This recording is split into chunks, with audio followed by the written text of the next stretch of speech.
Selamat malam, saya atas nama Felicitas Lorena Dagut dengan NIM 1903030006, kelas A semester 6, Prodi Sosiologi, Fakultas Ilmu Sosial dan Ilmu Politik, Universitas Nusa Cendana, akan mempresentasikan tugas mata kuliah Sosiologi Politik. Di sini saya akan mempresentasikan tentang buku Politik Konstitusional dalam Demokrasi Multinasional. Langsung saja, demokrasi multinasional pada dasarnya adalah komunitas politik yang diliputi oleh banyak gesekan. Negara-negara minoritas di negara-negara demokrasi ini biasanya berusaha untuk meningkatkan atau setidaknya melestarikan otonomi teritorial mereka, atau untuk menyusun kembali hubungan mereka dengan komunitas lain dan negara, atau keduanya. Pemerintah pusat pada bagian mereka pada akhirnya peduli dengan persatuan nasional dan integritas teritorial. Kondisi keragaman dalam demokrasi multinasional cenderung mencakup semua kompetisi partai, perwakilan politik, partisipasi politik, proses legislatif, keputusan eksekutif, pembuatan kebijakan publik. Dari waktu ke waktu, politik normal di negara-negara multinasional dikalahkan oleh politik luar biasa di mana debat, musyawarah, dan negosiasi berkaitan dengan tatanan konstitusional yang lebih luas. Periode politik konstitusional ini sering kali mirip dengan krisis eksistensial bagi negara karena strukturnya, terkadang eksistensinya dipertanyakan. Politik konstitusional telah menjadi bagian dari lanskap politik beberapa negara demokrasi multinasional dalam beberapa tahun terakhir. Apa itu politik konstitusional dalam demokrasi multinasional? Keragaman yang mendalam dari demokrasi multinasional membentuk politik konstitusional. Keadaan luar biasa ini terkait dengan klaim terhadap dan upaya membawa perubahan pada tatanan konstitusional. Politik konstitusional tentu saja tidak terbatas pada demokrasi multinasional.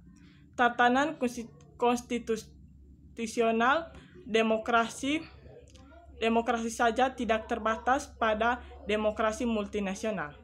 Tatanan konstitusional demokrasi mononasional juga mendapat tekanan untuk perubahan, terutama selama masa transisi sosial, ekonomi, dan politik yang signifikan.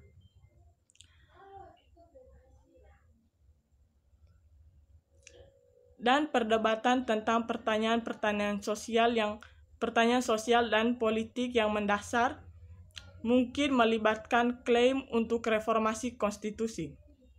Misalnya, Australia mengalami krisis konstitusional pada tahun 1975 atas hubungan antara beberapa lembaga utamanya, dan dalam sistem federal menyesuaikan pengaturan fisikal dan distribusi kekuasaan seringkali membutuhkan politik konstitusional. Politik konstitusional di negara-negara mononasional biasanya berfokus pada penciptaan dan alokasi kekuasaan kepada lembaga-lembaga pemerintah untuk memungkinkan pengambilan keputusan yang demokratis. Politik semacam itu juga akan membahas apakah dan sejauh mana konstitusi harus melumpuhkan lembaga-lembaga tersebut melalui rancangan aturan keputusan serta melalui batasan substantif langsung pada perilaku pemerintah. Kekhawatiran ini juga hadir dalam politik konstitusional negara-negara multinasional. Tetapi selain itu, Politik konstitusional di negara-negara multinasional secara kualitatif berbeda dengan politik konstitusional di negara-negara mononasional karena melibatkan negosiasi klaim untuk penentuan nasib sendiri. Dalam konteks negosiasi semacam itu, kekhawatiran tentang kekuatan politik relatif yang akan dijalankan oleh berbagai komunitas adalah yang paling utama. Seperti yang dijelaskan Horowitz dalam risalah klasik tentang konflik etnis, ketakutan akan dominasi oleh kelompok lain adalah dinamika sentral dari negara-negara yang sangat beragam. Pemerintah sendiri melalui desentralisasi teritorial kekuasaan politik merupakan dimensi yang paling penting dari politik konstitusional dalam demokrasi multinasional. Gerakan nasionalis mencari otonomi teritorial bagi komunitasnya, yang berarti bahwa negosiasi mengenai derajat dan bentuk pemerintah sendiri yang seharusnya ada dalam suatu negara hampir selalu menjadi bagian dari politik konstitusional dalam konteks multinasional. Federalisme baik sebagai perangkat kelembagaan atau filosofi tata kelola untuk pengelolaan keragaman yang mendalam atau keduanya sering menjadi inti diskusi konstitusional.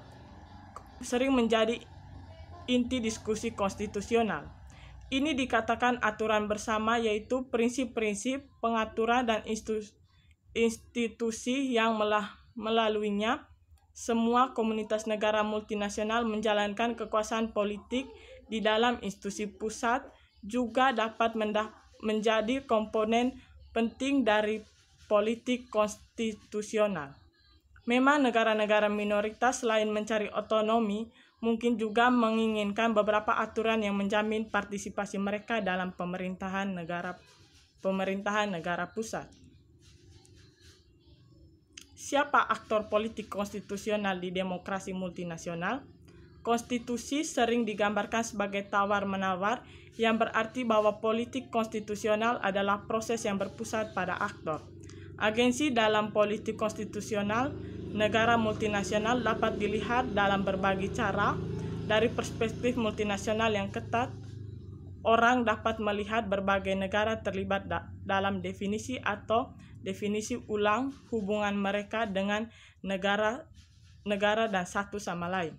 Memang dalam pengaturan multinasional biasanya ada polarisasi ideasional internal atas sifat negara, yang merupakan jantung dari politik konstitusional. Dari sudut pandang kelembagaan politik konstitusional, di negara-negara multinasional yang bersifat federal menampilkan pemerintah unit pusat dan konstituen masing-masing mewakili komunitas politik. Dengan demikian, nasionalisme termasuk nasionalisme negara serta gerakan nasional adalah aktor sentral dalam politik konstitusional demokrasi multinasional. Nasionalisme adalah fenomena multifaset yang terdiri dari dimensi identitas dan kepentingan. Selain itu, sebagai bentuk politik, nasionalisme melibatkan mobilisasi untuk mendukung beberapa jenis perubahan kelembagaan dalam hubungan antara bangsa, minoritas, dan negara, paling sering menunjukkan peningkatan